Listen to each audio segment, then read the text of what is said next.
Je suis Lucille Biénard, donc j'enseigne à l'EFOA. J'enseigne la myologie surtout, tout ce qui est tous les muscles. Pour après expliquer comment le cheval fonctionne sur le vivant, dans le vivant, comment dans les différentes disciplines le cheval va utiliser son corps et surtout quand il y a des désordres ou des dysfonctionnements, quelles peuvent en être les causes et surtout au niveau musculaire. Dans la locomotion du cheval, le muscle est très important, comme pour nous, on n'aurait pas de muscle, on ne pourrait pas se déplacer. Et il est très souvent révélateur de problèmes, de pathologies, de dysfonctionnements. Sous la main, un muscle qui travaille mal, ça va se sentir.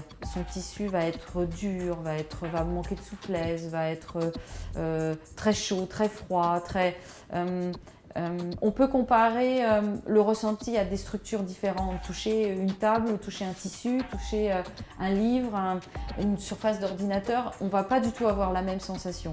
Et quand on touche le corps d'un être, que ce soit un animal ou un être humain, on va retrouver toutes ces sensations. Et le muscle est un indicateur extrêmement intéressant et important dans le diagnostic des pathologies.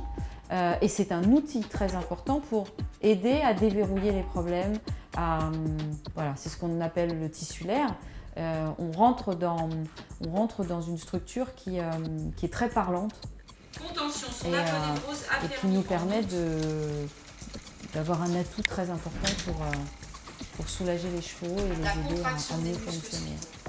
J'enseigne aussi en pratique, donc toute la technique directe sur le cheval et ça va de sa rencontre avec le cheval à son approche et puis toutes les techniques qu'on va faire sur le cheval pour découvrir, trouver ce qui va pas, pourquoi ça ne fonctionne pas.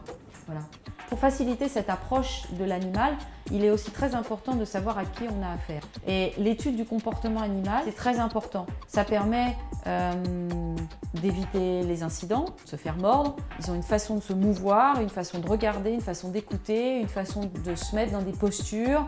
On ne va pas aborder un chien qui a la tête rabaissée et la queue sous lui, comme un chien qui a la tête bien haute et la queue redressée.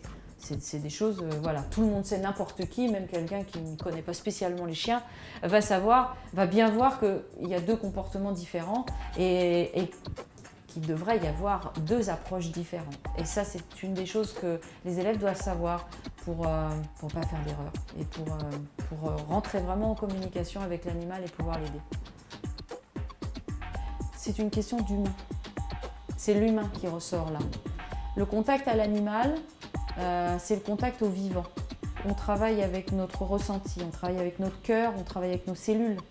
On ne travaille pas sur un animal comme on travaille sur une maquette en papier, mais on a le retour d'un être vivant qui a des émotions et on travaille avec ces émotions. Et je crois que l'une des qualités principales, c'est d'avoir cette capacité à travailler avec l'autre, cette forme d'empathie.